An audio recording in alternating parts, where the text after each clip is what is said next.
في هذه الفرصة، وأيضا المساحة الفارغة التي كانت خلف مدافعي والتمريرة المائلة دائما التي تحرج الدفاع وتساعد المهاجم. نعم، وهي يعني كثير ما تكون صعبة على المدافعين، ولذلك تستغلها وسهلة أيضا للمهاجمين. فأنا أعتقد بأن سباستيان استغلها خير استغلال. دائما التمريرة المائلة تضرب خط الدفاع، لكن الهدف الثاني الغريب كان الهدية من لاعب قدير مثل وائل جمعة.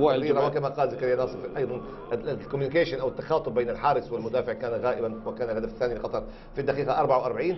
ثم في الشوط الثاني في الدقيقة 73 مصر تسجل هدف العودة للمباراة، هدف إلغاء الفارق المزدوج، هدف وليد سليمان، لكنه كان هدفا وحيدا. هذا هدف طبعا وائل جمعة مرة أخرى، الهدف كان وحيد لوليد سليمان في الدقيقة 73، وانتهت المباراة بفوز منتخب قطر بهدفين مقابل هدف واحد. نعم.